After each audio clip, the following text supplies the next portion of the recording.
আলাইহি ওয়াসাল্লাম স্বপ্নে দেখতেছে, হযরত আবু হুরায়রা রাদিয়াল্লাহু তাআলা আনহু থেকে বর্ণিত, নবী করিম সাল্লাল্লাহু আলাইহি ওয়াসাল্লাম বলেন, আমি স্বপ্নে চোখে দেখলাম আমাকে দুইজন লোক এসে আমাকে নিয়ে যাচ্ছে। তাদের দুই পাশে কাঁধের উপর ভর করে আমি যাচ্ছিলাম। তো আমাকে নিতে নিতে এক অনেক উঁচু পাহাড়ের মধ্যে নিয়ে গেছে।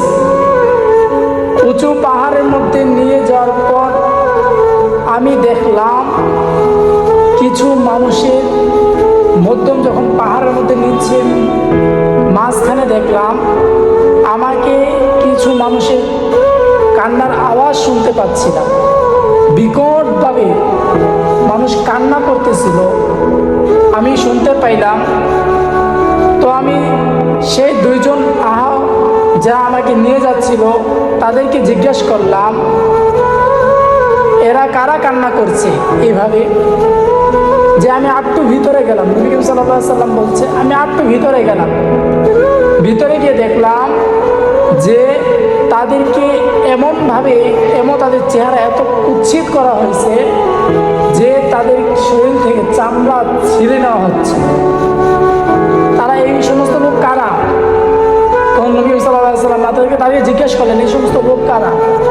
তখন নবী করিম সাল্লাল্লাহু আলাইহি ওয়াসাল্লাম বললেন, সেই লোক দুজন বলল, তারা ওই সমস্ত লোক যারা রমজান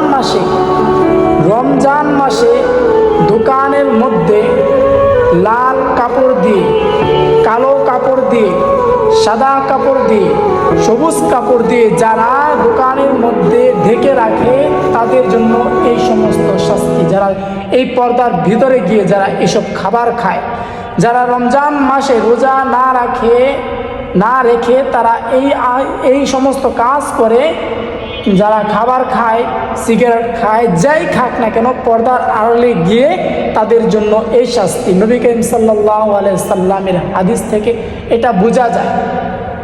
হযরত আবু হুরায়রা রাদিয়াল্লাহু তাআলা আনহু থেকে বর্ণিত হাদিসটা।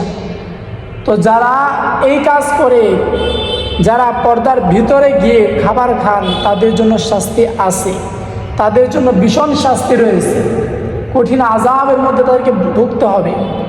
রমজান, আল্লাহ তাআলা যেন রমজানকে এমনভাবে সাজায়